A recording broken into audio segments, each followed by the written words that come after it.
AM 630. It is 6:37 on WMAL. Coming up at 7:35, the great one, Mark Levin, joins us right here on Mornings on the Mall. And at 8:35, the pretty good one, but not great, Fred Barnes from the Weekly No, he's Standard. great. He's a great guy. But he's not the great one. No. All right. We'll come up with another term. All here on Mornings on the Mall. I'm Larry O'Connor alongside Brian Wilson. Listen, we got Lanny Davis on the line. And, Lanny, I got to talk to you about this thing that happened at the White House yesterday. The president surrounds himself with children, and he's talking about we got to do something about guns, leaving the suggestion in those who might be watching that if you're against me, then you're against the children. And then he issues 23 executive orders. And, man, I was really worried about this because I don't believe the president should be, legislating through executive order generally. But then I looked at the 23 executive orders, and there's a big nothing burn to it. It was smoke and mirrors. It was sound and fury signifying nothing. It was like a big, dog and pony show yesterday, and it didn't really accomplish anything. And by the way, Lanny, they're not going to be able to get an assault weapon ban even through the Senate, much less the House. So why are we going through all this? Are you saying sound and fury signifying nothing to describe most of my comments on this program? Normally we do, but I'll just let that one pass. Well, I know. Seriously, I did warn that let's judge the executive orders when they come, as opposed to jumping to the conclusion that they're not legal. So now it looks like they're perfectly legal. Because there's nothing to them. Not substantial, as above and beyond what most presidents are able to do. But the issue is still.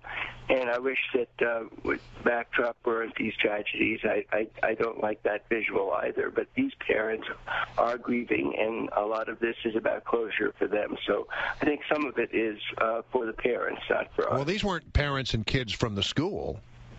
These were just kids that apparently had some concerns, allegedly had concerns about gun violence.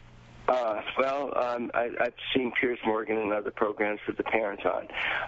Look, there are a lot of ways of dramatizing. Some might go up to the edge of taste, and some may go beyond. But I think most presidents take real live Americans, who, in this case, kids who are writing the president, and bring them to the White House for this type of event. But are you and I in agreement that basically this an assault weapons ban that the president says he really wants to push for cannot even get through the Senate?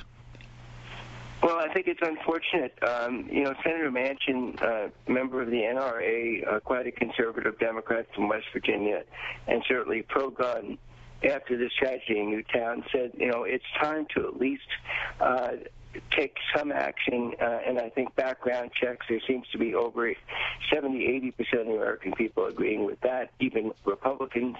Nobody seems to say that we need assault weapons. There's no recreational or hunting purpose for them. So there's quite a consensus among the American people why Senate Democrats are still in the grips of, I think, yesterday's political pressures, which I respect, but I think it's changed. I hope that we can at least get something sensible to keep these assault weapons out of the hands of people who have no purpose for using them, unless you all can tell me a purpose, other than murdering people. Lanny, we've had plenty of experts come on and tell us that it's actually what you're calling an assault weapon is actually a weapon that's very good for self-defense. And also, since when is it up to the American citizens to define how they wish to exercise their constitutional right? I'm a Catholic, and I like to go to church more than just on Sundays, and that's my right. So is that am I overdoing it with my use of my right to religion? No, I think the gray area of regulation, which Justice Scalia said, taking guns away point blank. Oops, excuse that metaphor. See, it's impossible. Yeah. But I do think reasonable regulation here, and the question as to what type of gun does have a purpose for self-defense and what type does not. A machine gun isn't necessary. A rapid-fire machine gun isn't necessary to kill. But they're not talking about that. They're talking about the AR-15, which we have had experts get on this show and say, look, you may not believe that there's a purpose for this gun, but people who live in the South who do varmint hunting, it's a very popular gun for that.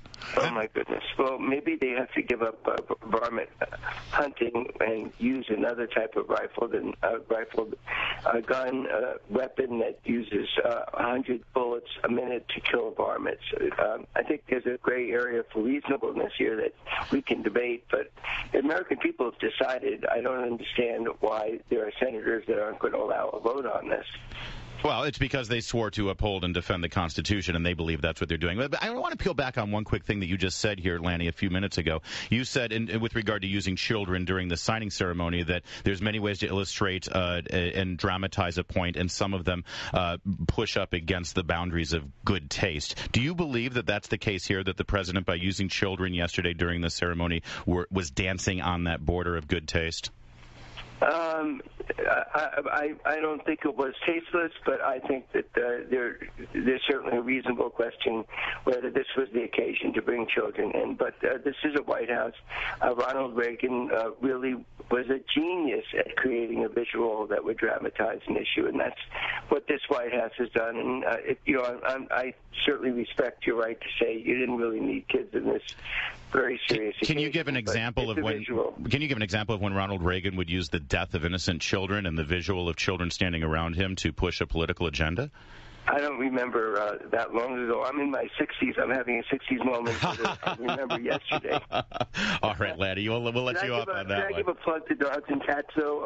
I write a column, Purple Nation. Right. I have dogs and cats. I was going to add that was my out question, because apparently dogs are Republican animals and cats are Democrat. So you have both. Explains a lot. I have both. I'm a Purple Nation person. All right. Do the dogs and cats get along, though? Well, you guys need a dog and a cat there to lick your face, and you'll love wow. Democrats Jeez. and Republicans. Well, we can all agree dogs are great. Lanny, it's not that kind of show. We don't do any face licking here, but we love having you on. We really do. Thanks, right. Lanny. Thanks, Lanny.